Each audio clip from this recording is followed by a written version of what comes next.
There's a lot of positions where the Commanders are going to end up cutting a player that's going to end up playing in the NFL for somebody else this year, which has not been the case in a long time. That is evidence of the fact that they are better, I think, number one. But number two, that they have a old team, honestly. I mean, you look at wide receiver, they're going to cut names like Michael Gallup, KJ Osborne, Chris Moore, a couple of maybe those guys are going to be available and probably get signed by someone and kick around on a practice squad, get a chance to catch a pass this year.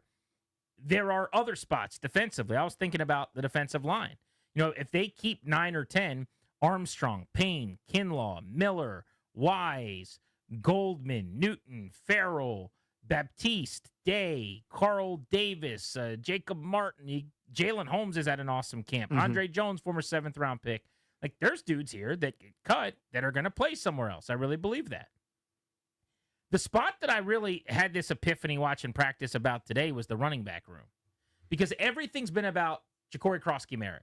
This Bill Merritt breakout, everyone's, I don't even want to say overdoing, but correctly discussing that he looks the part, and now everybody saw it in the preseason.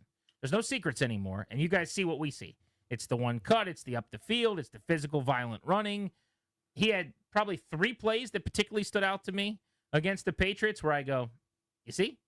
That's the thing. That's what everybody's been talking about. But let's say he's on the team and you can put that one in pen. Robinson, Ekeler, Merritt, likely to keep at least 3. They could keep 4 backs. They're definitely not keeping 5. They have Chris Rodriguez on this roster right now. Got cut at the beginning of last year at the end of camp. Ended up running the football as effectively in the same role as Brian Robinson, basically. I don't think that, this is my little hot take, I don't think the gap or the difference between B-Rob and Rodriguez is that significant. But Rodriguez is probably not going to make the team. He's an NFL running back to me. Every time that guy plays, he goes out and averages 4.5, 5 yards a carry for a couple games at a time. Jeremy McNichols was on this team last year. He was good. He was actually helpful. He caught passes. He ran the football effectively. Go back to the Cardinals game. I think he scored a couple touchdowns when they hung 40 on Arizona. Like, there were games where Jeremy McNichols was not just an NFL running back, a solid NFL running back. He's not going to be on this team, maybe. Demetric Felton got carries dating back to 2022 in the NFL with the Cleveland Browns. That guy's been on fantasy rosters before. He was like a flavor of the month in the past.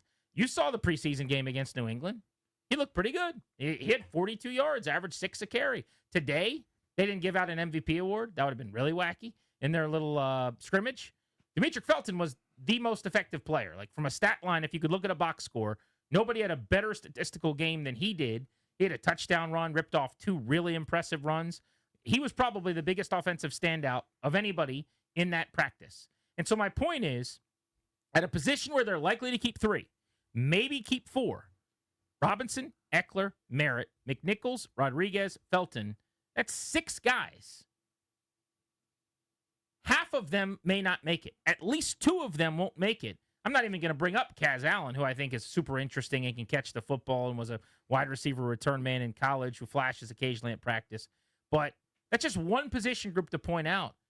They've got a ton of talent, and they're going to end up cutting some decent players. Yeah, I don't think there's a star there. Definitely not. You know what I mean? And that's kind of what we're always sort of looking for in hunting, that bell cow, that 250, 300 touch running back. I don't think that exists in here, but there's a lot of guys that are, I don't know how to say this better than that. It sounds disrespectful, but 5s out of 10 at the running back spot, but they get to that 5 in different ways, like different attributes, right? Like McNichols a little bit more pass catcher maybe than Rodriguez, who's more MJD kind of power style. It's like saying they've got a rotation full of 4th and 5th starters. Yeah, exactly. But they've got 8 of those guys for 5 spots in baseball parlance. Totally. You know, they have 6 running backs for 3 or 4 spots.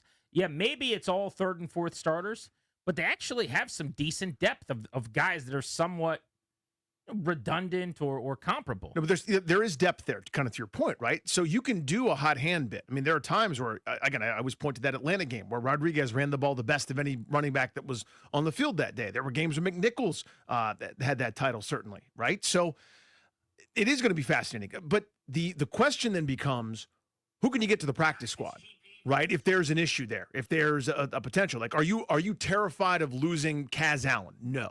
Probably, right? I mean, if anybody not. Somebody poaches Kaz Allen from you, fare thee well, I'll help you pack your bag. Somebody steals Demetric Felton from you because they're desperate. You know, I wonder how much better these guys are than the other 6 or 7 running backs that are in name that city now. I don't know. Well, those two guys specifically, I don't think they are at all. Like, you could get Felton to your practice squad. Do I think that there's 20 Chris Rodriguez's necessarily being cut? I don't. Like, again, maybe I'm higher on him than most, but I've got... Every time we've seen him, he's done well. I was going to say, I've got I'm not going to say tape on my side, but I've got performance on my side. When he plays, he produces.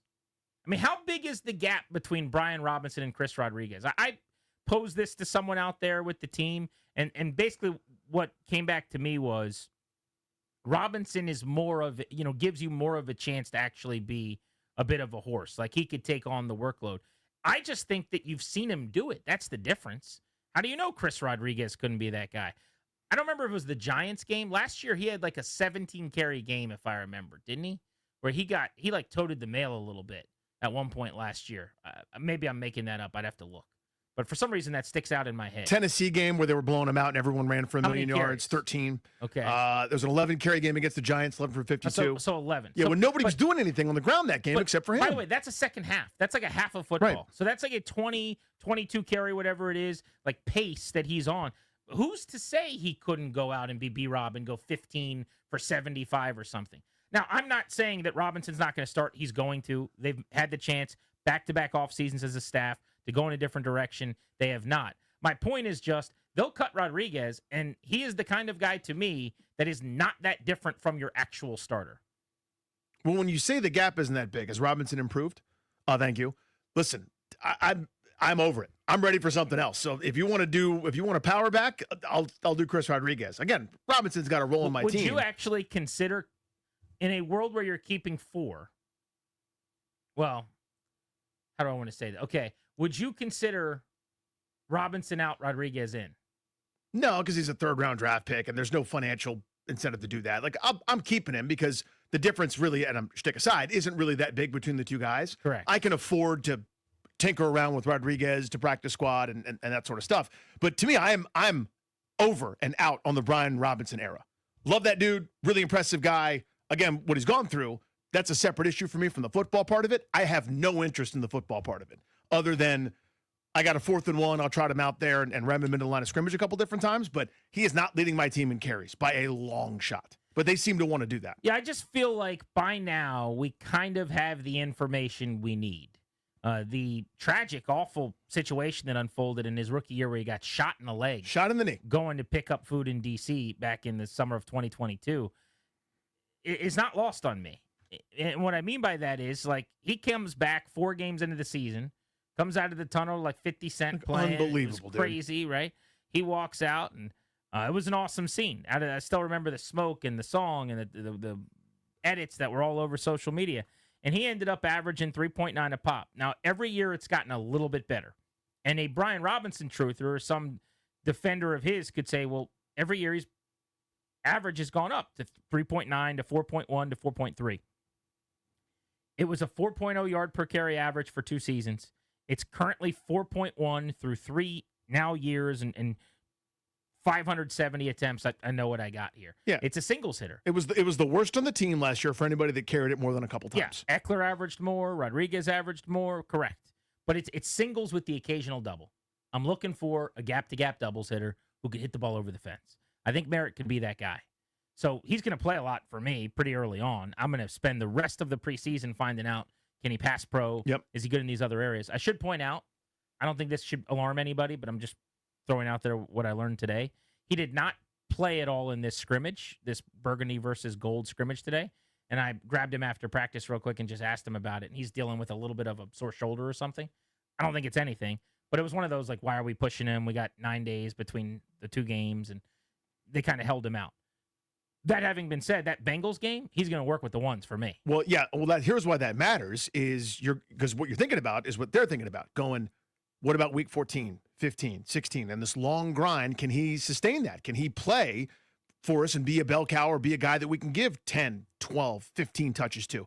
Maybe the answer is no if that's what happens after one start. Again, you're not holding it against him because you're trying to think long term, but they're trying to prognosticate not just who's good against the Giants in week 1, but when we're keeping people around, who can still help us kind of as the season grinds on and the hits pile up. I think they'll keep 4, and McNichols might be in as like a return man, special Teams teamer guy, yeah. especially if he can cover. And I haven't watched close enough. I'll have to maybe monitor that. But if he could prove like willingness to get down there and make a tackle on teams, maybe he saves his bacon and he makes the team that way, because he's one of these guys that he's beloved in the locker room. Like what the players would call, he's a dog. He's just one of those dudes. He won on your side, send him out into the alley with you to go fight everybody. And so players will be rooting for him to make the squad. But I know Robinson and Ekeler are in. I'd assume Merritt's going to be in. And that might be a position where, especially with practice squad, whether it's Rodriguez you could get through. I'm not convinced or sold, but maybe you could. It's been forever since they've had anybody claimed. I always just defer to the possibility that you can get a guy through. Like Rodriguez, Felton, Kaz Allen, McNichols, 2 of those guys could be on your practice squad. And then they're still on your roster. It doesn't matter if they're on the active roster or not. So I probably would try to save a spot somewhere else and just keep 3. Especially because Robinson and Ekeler are so different and do different things. Totally. And they're thunder and lightning, whatever you want to call it. They're yin and yang. They're opposite players. And Debo it's going to be gives you like a little bit of like, I could line him up and give him a carry in an emergency. Same thing with the Jalen Lane here and there. So I don't know that you need to, like, if you're worried about what if 2 guys go down, well, you still have somebody, let's say Merritt, the 3rd guy, to be that guy, and then you still have someone else who can take carries from receiver. Well, when you start doing the math on it, right, and some guys have already done some early roster prognostications, and you go, we'll keep 9 defensive linemen or maybe 10. Well, where are you going to cut? Like, where's that spot for you? And if you can get a guy or 2 to the practice squad that will come up, a la Chris Rodriguez last year, then maybe that's where you sacrifice a little bit.